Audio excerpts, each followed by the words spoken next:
Hello, I'm Cassandra Kirk, Chief Magistrate and Court Administrator, and it is my pleasure to welcome you to Fulton County Magistrate Court's Visual Information Center. The video that follows is designed to give you a detailed view of the Magistrate Court garnishment process, whether you are the plaintiff, defendant, or the garnishee. With the help of Magistrate Judge Lillian Cottle, it is my hope that once this video concludes, you will have a better understanding of garnishment procedures in Fulton County's Magistrate Court. Again, welcome, and we look forward to serving you.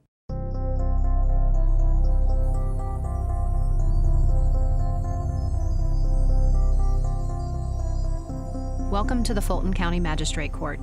This three-part video series will give you a brief overview of how garnishment cases are handled in our court. Of course, our judges and staff cannot give any legal advice. You should always seek the advice of a licensed attorney if you have any questions. A garnishment is a legal procedure used by someone who has won a money judgment against a defendant. The purpose of a garnishment action is to collect money or property in satisfaction of that judgment. These videos are tailored to the three parties in any garnishment proceeding. The first video will address the plaintiff. The plaintiff is the person or company who has a money judgment against the defendant and files the garnishment case. The second video will address the garnishee. The garnishee is the person who has defendant's property, such as wages or money in a bank account. The third video will address the defendant. The defendant is the person who owes money to the plaintiff on the judgment. Part 1. The plaintiff. This is the first part of our three-part garnishment video series. This segment focuses on the plaintiff. Plaintiff's first job is to make sure that the garnishment case is filed in the right court. To file a garnishment in the Fulton County Magistrate Court, the plaintiff must make sure they have a judgment against defendant for less than $15,000 and that the garnishee, or its registered agent for service, is located in Fulton County. The plaintiff must next decide what type of garnishment to file. There are 4 kinds of garnishment cases in Georgia. It is the plaintiff's responsibility to file the correct garnishment affidavit depending on the circumstances. The most common type of garnishment is a continuing garnishment for wages. This is filed against a defendant's employer and requires the employer to withhold a percentage of defendant's wages for about 6 months or until the judgment is paid, whichever is shorter.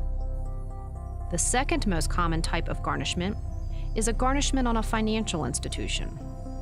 These garnishments require a bank or other financial institution to submit defendant's money in an account or property in a safe deposit box for a period of 5 days. Georgia law also recognizes 2 less commonly used types of garnishment: a garnishment action against an entity that is not an employer or financial institution, and a continuing garnishment for child support arrearages. These less common garnishments have slightly different paperwork and time frames. You should consult the statute if you believe they apply to your situation. Plaintiff will start the garnishment case by filing the right affidavit of garnishment for their case and a copy of the underlying judgment against defendant. After these papers are filed, the plaintiff must serve the papers on the garnishee and the defendant.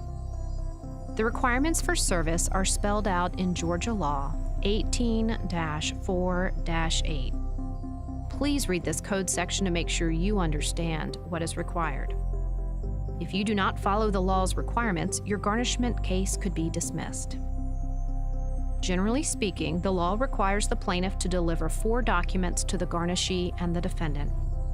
These 4 documents are the affidavit of garnishment, the summons of garnishment, the notice to defendant, and the defendant's claim form. These documents are usually served on the garnishee by personal service delivered by a legally authorized process server. These documents may be delivered to the defendant by a legally authorized process server, or the plaintiff may choose to send the documents to defendant by way of simultaneous first-class, regular, and certified mail, return receipt requested. Plaintiff must file documents with the court that show which documents were served on the garnishee and the defendant, how they were served, and when they were served. If plaintiff uses certified mail in serving the defendant, plaintiff will need to file proof that the certified mail was delivered to the defendant or refused by the defendant. After the garnishee is served, it must file an answer. If garnishee does not file an answer, plaintiff may want to review the statute and consider requesting a default judgment against the garnishee. Or, if the plaintiff believes garnishee's answer is incorrect, the plaintiff may consider filing a traverse to lodge any objections the plaintiff may have to the answer. If plaintiff is satisfied with garnishee's answer and the plaintiff has filed proof of proper service on the garnishee and the defendant, then plaintiff may file a request that the court disperse to plaintiff any monies collected from the garnishee. We hope this information has been useful. You may also find additional information and resources on our website.